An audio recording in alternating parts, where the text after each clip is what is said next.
On the morning of September 11th in 2001, people were beginning their day as they normally did. In the United States of America and the state of New York and New York City, men and women were starting to come into work in both of the two towers that make up the World Trade Centers. On the morning of September 11th in 2001, people were beginning their day as they normally did. In the United States of America and the state of New York and New York City, men and women were starting to come into work in both of the two towers that made up the World Trade Center. The World Trade Center is a pair. Then President George W. Bush Jr. had just been informed before entering a second-grade classroom to read the pet goat story that a plane had crashed into the side of one of the World Trade Towers. He continued sitting in the classroom for several moments, unaware of why this had happened. What the president and the country were not aware of and could not be aware of was the fact that several other planes had been hijacked or taken control of and were still in the air. One of these planes crashed in Pennsylvania and did not strike a building. One of the planes that was still hijacked and in the air ended up targeting the Pentagon in Washington, D.C., the capital of the United States. The Pentagon houses the Department of Defense, and this was presumably the target of the hijackers. Back in New York City, the situation was worsening. Another plane had struck the other World Trade Center's tower, and both were beginning to fall. Within 2 hours of the initial contact between the planes and the buildings, both towers had collapsed. Members of the New York Fire Department worked diligently to evacuate the two towers. However, due to the size of the buildings and the unsafety of using the elevators, most people had to go down the stairs. This unfortunately meant that not everyone was evacuated.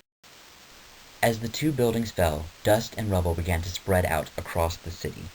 This caused widespread panic, but luckily the New York Police Department helped quell many fears. However, news reports were now reaching all parts of the nation, and schools and other businesses were going into lockdown. Everyone was afraid. Initial reports about how many people lost their lives in the September 11th attacks were murky due to fear. However, the amount, even though smaller than initial reports, was still tragic. 3,000 people lost their lives. Over the night into the 12th, many people held candlelight vigils to remember those who had been lost. Many of the people who lost their lives included members of the New York Fire Department as well as members of the New York Police Department. Surrounding fire departments and police departments also had losses. These people were highly honored for their brave actions in protecting their fellow citizens.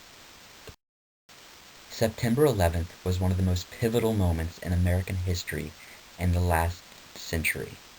This was one of the first times we had been attacked on home soil for a very, very long time. People were outraged and wanted to know who had attacked us and why. The response of the American people to this great tragedy was uplifting. Though many people were afraid, many others had a renewed vigor of nationalism and belief in their country and love for America. Many flags were raised and many people honored those who had been lost. Though the identity of the individuals responsible for the attacks was very much a matter of public curiosity, it would not be known for a long time. Though suspicion fell on a terrorist group known as Al-Qaeda, whose leader was Osama bin Laden, they denied the attacks. President George W. Bush addressed Congress about the attacks and declared that he was going to start a war not on any group of people or individual, but a war on the very act of terror itself. This war was supported by many international groups. In October of 2001, due to their suspicions of Osama bin Laden as the perpetrator of the 2001 attacks on 9/11, the American government invaded Afghanistan in order to find and secure Osama bin Laden and bring him to trial.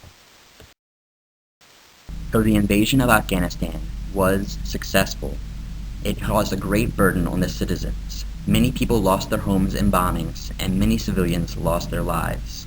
Osama bin Laden was punished.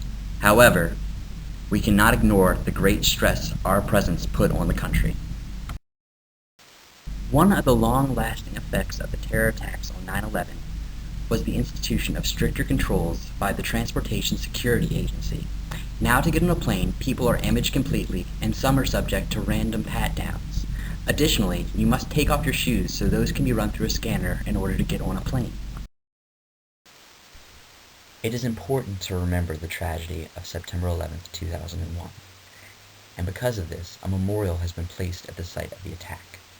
It is a hole in the ground in the shape of the foundation of the two towers, and the names of those lost are printed around the outside edge.